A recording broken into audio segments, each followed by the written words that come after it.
Cindy Sotomayor, quien es abogada de moda, pero también tiene una trayectoria muy grande. Ella es fundadora de Legal Voice, una de las firmas más especializadas en Perú en propiedad intelectual y fashion law. Además, es editora en la editorial Post y para nosotros es muy importante su participación, ya que queremos saber más de lo que es el marco legal y cómo estas comunidades pueden protegerse, ya sea por apropiación cultural o algún tipo de conflicto que tengan en el futuro. Vamos a dar un breve resumen o contexto acerca de lo que estamos tratando en nuestra investigación, el cual es el conflicto que tuvo Anissa Manés con la comunidad Shipibo 2024, el año pasado, en noviembre, en donde dijo algunos comentarios en su evento Orígenes que no fueron bien recibidos tanto por la comunidad como por muchos peruanos, quienes apoyan mucho la moda y sobre todo también la cultura. Entonces, respecto a esto y tocando el tema legal, ya que para nosotros es muy importante, ¿qué tipo de reparación pueden tener estas comunidades o cuál considera usted que es la adecuada? Tenemos un contexto justamente que nos ha abierto puerta a poder tocar estos temas tan sensibles de las reparaciones pueden ir de distintas maneras, ¿no? Como reconocer principalmente el daño, es decir, que esta diseñadora pueda hacer un mea culpa de, pues, este hecho que ha causado o ha ocasionado a esta comunidad. Es necesario también, y aquí hablamos de una responsabilidad tanto civil como una responsabilidad penal. Por ende, desde el lado de la responsabilidad civil es muy importante una compensación económica. Es decir, pues si has obtenido algún tipo de beneficio en la venta de tus productos o estos han sido expuestos, ya sea en vitrinas nacionales o internacionales, hay que compensar de forma proporcional al daño y, por supuesto, también es importante la consulta. Es decir, yo tengo que acercarme como diseñador a esta comunidad y ver cómo yo puedo reparar ese daño, porque puede ser que yo particularmente puedo creer que simplemente puedo repararlo con que les regale una máquina o les dé ciertos conocimientos, pero lo importante y lo esencial es siempre escuchar cómo puedo repararlo. Desde otro punto ya legal y hablando tal vez desde un aspecto del e-commerce o desde el lado comercial, hay que retirar estos productos. En este caso, creo que han sido productos que se han ido a tiendas como Sagas Falabella, pero de forma general, muchas veces estos productos pues están en vitrinas internacionales o pasarelas y demás. Lo importante aquí es también analizar desde ese aspecto, pero de forma general hablemos de un retiro de estos productos, ¿no? Y una responsabilidad que deben tener también estas tiendas, cuáles son los términos y condiciones que van a estar figuradas en sus páginas web para poder de una u otra manera pues, evitar que se pueda dar ese tipo de vulneraciones. Otro tipo de reparación adecuada puede ser los acuerdos de colaboración, ¿no? Entonces, previamente, antes de yo trabajar como diseñador junto con esta comunidad, debía haber firmado algún acuerdo. Esto no es optativo, esto no es facultativo, es algo que de forma obligatoria, por una cuestión de responsabilidad, se debería dar. Entonces, esta reparación tiene que ser transformadora y, por supuesto, también producir cambios que eviten que nuevamente se pueda repetir este daño. Algo muy importante, lo cual es la responsabilidad. Se sabe que estas personas, los diseñadores, tienen una gran responsabilidad cuando lanzan algún tipo de comentario o también cuando lanzan un producto, pero desde el marco jurídico, ¿cómo se analiza esta responsabilidad si ellos no tenían una intención dolosa, pero igual omiten la consulta o el reconocimiento a estas comunidades? Bueno, es importante justamente este punto porque la base fundamental es que hablamos de conocimientos o sabemos que estos conocimientos no le pertenecen a nadie, no son propiedad de nadie, sino tal vez recién actuamos cuando pues conocemos el valor que estos tienen, ¿no? Y muchas veces el valor de estos conocimientos ni siquiera es conocido por las entidades, por las organizaciones, ni por estos mismos diseñadores. Cuando hablamos de una responsabilidad como tal, hay que tener en consideración que nuestro país tiene una estructura jurídica basada en pues, sistemas jurídicos y sistemas penales, ¿no? Desde un sistema jurídico vamos a hablar sobre la responsabilidad civil extracontractual. Aquí podemos señalar también el dolo, podemos señalar la culpa y está establecido dentro de nuestro Código Civil. El simple hecho de que algún diseñador, tal vez por falta de diligencia debida o por un descuido o pues tal vez porque no estructuró correctamente cómo iba a trabajar con estos diseñadores, no va a eximir a pues que este diseñador tenga que pagar una reparación civil, que pueda indemnizar, que pueda estar obligado a pues acercarte a estas personas y reparar por el daño o la exposición a que se les ha causado. Por otro lado, también es importante resaltar el marco del Código Penal, ¿no? Cuando hablamos del Código Penal, pues también existe una responsabilidad penal. Es por ello que podemos ver que esto podría estar incurso dentro de ciertos delitos. Todo esto para saber cuál es el tipo de daño que se le ha ocasionado, si es un daño emergente, un lucro cesante, etcétera. Entonces hay que prácticamente centrarnos en cuál es la afectación que hubo aquí, ¿no? Por otro lado, desde pues, la posta de la propiedad intelectual, podríamos hablar de la competencia desleal, porque muchas veces los diseñadores exhiben ciertos productos y dicen, bueno, yo me inspiré, o yo hice esto, o solamente el artesano pues me dio esta partecita, pero yo diseñé todo lo demás, ¿no? Ujú. Entonces, estamos engañando al consumidor, no le estamos dando no le estamos diciendo cuál es el origen realmente de estas prendas y pues sin desmerecer todo lo demás, avances que se han dado hasta el momento, pero, por ejemplo, ¿no? Ni siquiera tenemos actualmente una etiqueta que nos pueda decir de forma obligatoria quién lo diseñó, cómo, dónde, con quién. Entonces, prácticamente caemos en una violación de derechos colectivos, ¿no? Desde este ámbito penal. Y, por supuesto, pues también va a existir un delito por omisión culposa cuando nosotros tenemos este deber de actuar, porque, ojo aquí, que no significa que el diseñador puede eximirse de una culpa diciendo, no sabía cómo trabajar, o es la primera vez que estoy trabajando, o no sabía cómo consultar, cómo verificar, o cómo hacer, ¿no? Porque hay esta obligación de investigar, consultar, conocimiento, ¿no? Porque el dolo justamente es este conocer para hacer algo, ¿no? Mi conocimiento sobre algo, mi voluntad sobre algo y lo hago. Entonces, en ese sentido, pues de igual manera existe una responsabilidad civil, una responsabilidad penal y por supuesto también una responsabilidad administrativa. Perfecto. Y usted menciona lo que es la competencia desleal. Em, es algún tipo de obstáculo, ¿no? Para estas comunidades el hecho de que de alguna forma estos diseñadores y sus marcas tengan algún tipo de ventaja.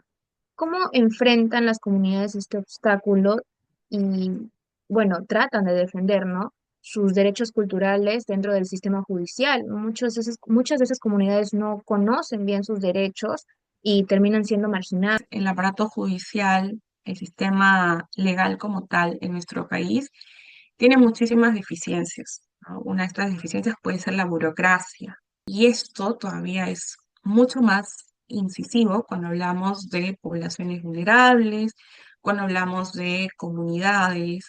Por supuesto que ellos enfrentan una serie de obstáculos, simplemente pues pensemos solo en uno y podemos ver la barrera del idioma. Estamos hablando de comunidades que tienen sus propios dialectos, su propia lengua, vivimos en un país pluricultural. Incluso muchas veces los jueces, fiscales no conocen o no saben pues otros idiomas más allá del español. Muchos de ellos se están preparando recién para conocer o aprender quechua. Entonces, digamos que existe cierta barrera desde ese punto.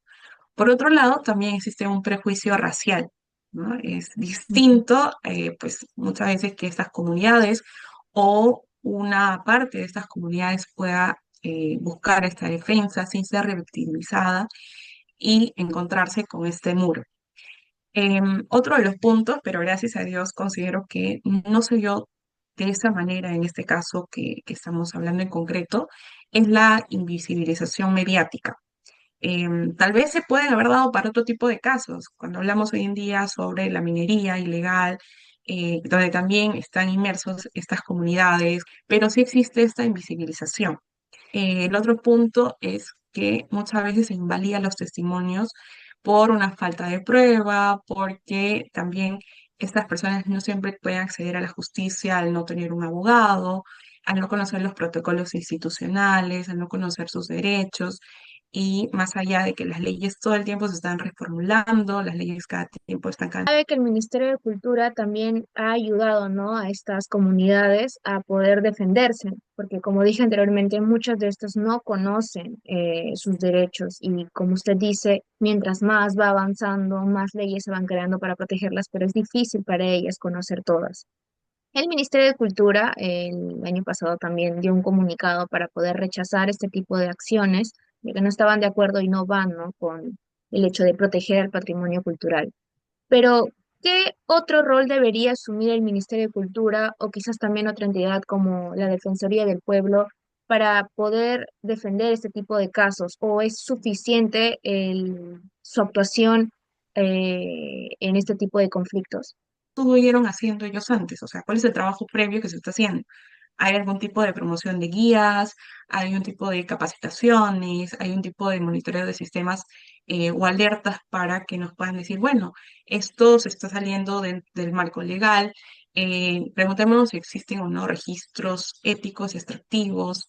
¿Cuál es la intervención real si nos estamos centrando tal vez en estos valores simbólicos de esta cultura, ¿no? Entonces creo que también ha avanzado en ciertos aspectos, pues bueno, cada uno tiene un presupuesto público para poder ejecutar sus actuaciones y demás, pero considero que hacer más, hay más por hacer. Y no solamente la Defensoría del Pueblo, el Ministerio de Cultura, sino también el Ministerio del Ambiente, podríamos ver Produce, podríamos ver también el otras entidades que puedan tener de una u otra manera pues un rol suficiente en esos temas de apropiación cultural. Entonces, todos tienen que trabajar de forma articulada, de forma conjunta y por supuesto también el rol de las universidades, de las empresas es muy importante para ello, empezando tal vez con iniciativas políticas, si hablamos del Congreso con iniciativas legislativas, un tema de infraestructura y por supuesto ciertas herramientas prácticas que pues hacen o harían que este escenario pueda verse mucho mejor y no pueda haber ese tipo de afectaciones y pues una reacción insuficiente todo el tiempo, ¿no? Entonces necesitamos analizar cuál es la responsabilidad, necesitamos analizar cuáles son los puntos en los que estas instituciones tendrían que centrarse para poder avanzar en esos temas como una política de Estado. Claro, yo considero igualmente que todas esas entidades son necesarias, importantes, ya que no solo resguardan a estas comunidades, sino también las representan de alguna forma y creo que es importante que sigan avanzando en ese ámbito.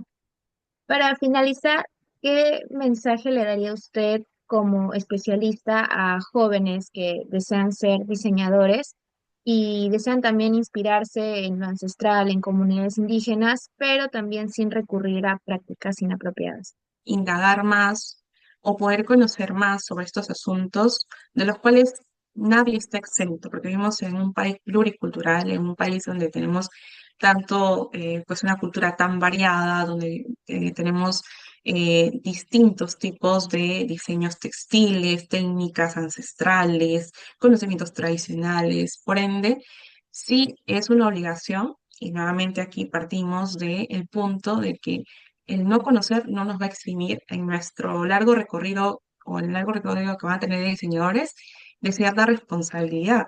Por ende, es una responsabilidad civil, es una responsabilidad el hecho de conocer en lo que yo me voy a inspirar más adelante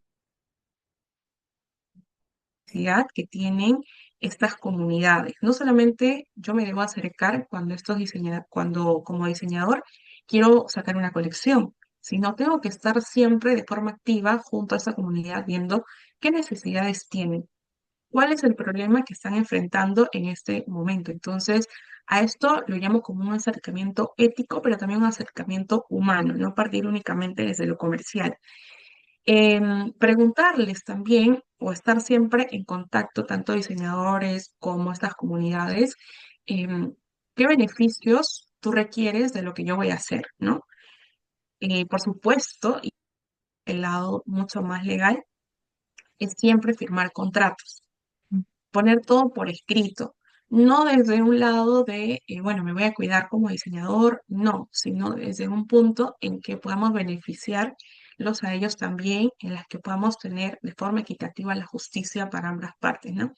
Entonces hay que hacer el uso de contratos, hay que ver el tema de las licencias, hay que ver o evaluar estos porcentajes, tener en consideración que no todo lo que está de forma pública es disponible, no todo lo que a mí me gusta significa que yo voy a tomar esto y me voy a inspirar en esto, porque no es mi cultura, no es mi cultura, no me corresponde, no puedo ignorar estas relaciones que yo debería tener con esta comunidad, por ende también con la creatividad. Y un punto muy importante, considero que también sería no verlos a ellos como menos, porque ellos de ningún modo lo son. Son personas iguales que nosotros, em, también son personas muy creativas, por ende, pues la propiedad intelectual debe crear mecanismos sui generis para poder proteger sus derechos de autor. Entonces, estamos hablando de creador a creador. Un diseñador es un creador y estas personas que también tienen estos conocimientos también son también sostener que estas relaciones deben darse desde el respeto y desde la revalorización, desde el punto en el que pues, ambas partes se puedan tratar por igual y esto se pueda reflejado también en sus acuerdos, en los contratos que vayan a suscribir y asesorarse. Asesorarse desde el primer momento para pues evitar caer en temas de que por ahí me están demandando o por ahí recibo una denuncia o este tipo de actuaciones que no van a beneficiar a ninguna de las dos partes. Y es que esta cultura no es nuestra.